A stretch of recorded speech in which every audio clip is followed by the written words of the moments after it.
So hello guys, कैसे हैं आप सब। होप सो आप सब बहुत अच्छे होंगे। This is C Vinay as you all know and मैं आपका वेलकम करता हूं एक बार फिर से अपने चैनल में, दैट इज ऑडिट के जॉब। ठीक है, तो आज मैं आपके लिए एक बिग न्यूज लेके आया हूं और ये बिग न्यूज ऑब्वियसली ऑडिट से रिलेटेड तो नहीं है, पर ये किसी दूसरे सब्जेक्ट से रिलेटेड है। दैट इज हमारा न्यूज की group 2 paper number 6 integrated business solution या फिर मल्टीडिसिप्लिनरी केस स्टडीज के लिए।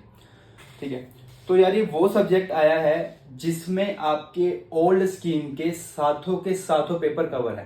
ठीक है, चाहे मैं बात करूं एफआर की, मैं बात करूं एफएम की, फाइनेंशियल मैनेजमेंट की, strategy financial management, obviously auditing assurance की बात करूं, चाहे मैं लॉ की बात करूं, मैं डीटी की बात करूं, मैं आईडीटी की बात करूं, चाहे मैं स्ट्रेटेजिक कॉस्टिंग की बात करूं। ठीक है, तो सारे सब्जेक्ट्स की नॉलेज जो है आपकी वो इस पेपर के अंदर यूज होने वाली है, पेपर नंबर 6 के अंदर। और दूसरी बात, ये इलेक्टिव भी नहीं है, ये कंपलसरी है, आपको देना ही पड़ेगा किसी भी कीमत पे। एक बात खुशी की ये है कि ओपन बुक है। ठीक है, तो ओपन बुक है पर दैट डजंट मीन कि ये इजी होने वाला है। इलेक्टिव पेपर भी आज तक इजी नहीं रहा है, अगर मैं इकोनॉमिक लॉ को छोड़ के बात करूँ तो पेपर हार्ड ही आते हैं। ठीक है, तो ये भी आपका वैसे ही रहेगा। पर दूसरी ओर एक बेवकूफ़ी ये है कि आप सातों सब्जेक्ट्स की बुक कैसे कैरी करोगे यार। मतलब क्या आईसीएआई अपने ऊपर कुछ रोक टोक लगाने वाला है आपके ऊपर कि यार इतनी बुक लेके आनी एक सब्जेक्ट की, क्योंकि आपके पास तो 7 सब्जेक्ट हैं। अब सबके अगर 5-5 बुक भी लेके चले गए आप तो 35 बुक के लेके जाएंगे। नहीं, तो क्या आईसीएआई आपको कुछ वहाँ पे वेटिंग मशीन प्रोवाइड करने वाला है कि आप उसको कैरी करके लेके जाओ अपने घर से वहां तक, तो ये भी नहीं होने वाला। तो आपको अपने ऊपर लिमिटेशन लगानी पड़ेगी कि मेरे लिए ये बुक्स जो है कोर में आती हैं, ये बुक्स जो है रेलिवेंट है, मुझे ये जाके कैरी करनी है और पेपर में इसको लेके चीटिंग करके एग्जाम देना है। ठीक है, तो पहली बात तो ये है कि आपको खुद का इसके अंदर माइंड यूज करना पड़ेगा कि क्या क्या मेरे लिए इंपॉर्टेंट है, क्या मेरे लिए इंपॉर्टेंट नहीं है, और जो इंपॉर्टेंट है मुझे उसके अंदर से भी क्या कैरी करना है एग्जाम सेंटर पे ले जाने के लिए। पहली बात यहाँ खत्म होती है। दूसरी बात पे आती है कि अब पढ़ना कैसे है। तो आईसीआई ने जो है 8 केस स्टडीज जो है वो इशू कर दी हैं। ठीक है, और मोर और लेस आपकी ओल्ड स्कीम में से उठाई गई है, क्योंकि आपका पहले भी वहाँ पेपर होता था इलेक्टिव में मल्टीडिसिप्लिनरी का।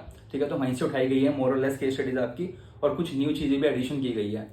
और आने वाली चीजें वो आरटीपी एमटीपी जब इशू हो जाएंगे मे 24 अटेम्प्ट के लिए, तो आपको वहां पे भी देगा। ठीक है, तो वो प्रिपरेशन स्ट्रेटेजी रहेगी जो अभी आईसीआई ने दे दिया है, उसको अपन करते जाएं। और इसके अलावा अपनी बेसिक नॉलेज यूज करें।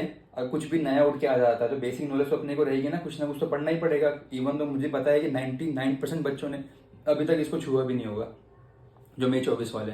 जनवरी के बाद से उनकी छुट्टियां पड़ेंगी, तब जाके वो कुछ ना कुछ छूना स्टार्ट करेंगे।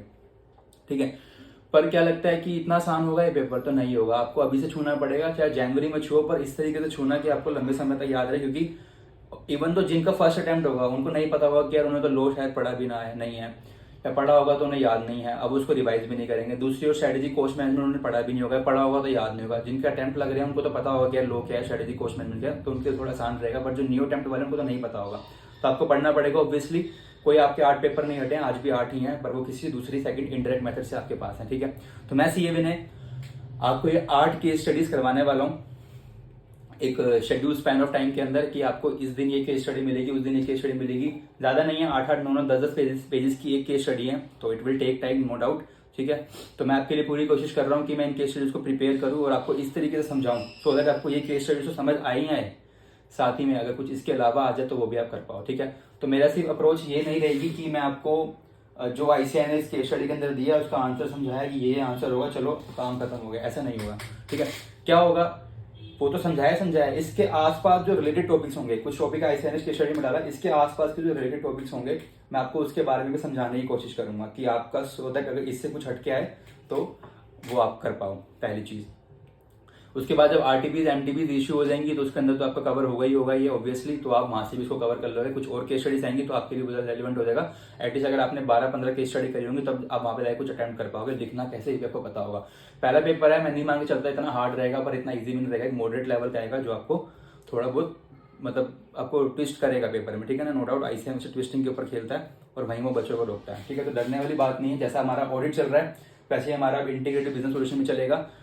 ऑडिट जितना लेवल पे चलेगा, पर हाँ चलेगा। मैं अपनी तरफ से पूरी कोशिश करूंगा आपको जितना प्रोवाइड कर सकूं प्रोवाइड करूं, सो दैट आपका ही फायदा हो यार।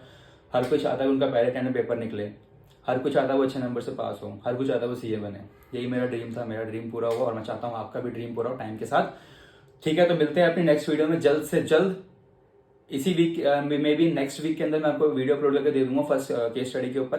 आपके लिए बहुत हेल्पफुल होगी। आपके कमेंट बेस पे डिसाइड करेंगे, आपके लाइकनेस बेसिस पे, आपके व्यूज बेस पे डिसाइड करेंगे कि आने वाली व्यू आपको वीडियो कितने टाइम पर कैसे मिलेगी, किस खुशी के साथ मिलेगी, कैसे मिलेगी। ठीक है, तो बाबा guys, thank you so much. Audit के साथ अपन ये भी करेंगे और एक दिन सीए जरूर बनेंगे, और एक दिन बहुत जल्दी है। ठीक है, thank you so much guys, बाबा, टेक केयर।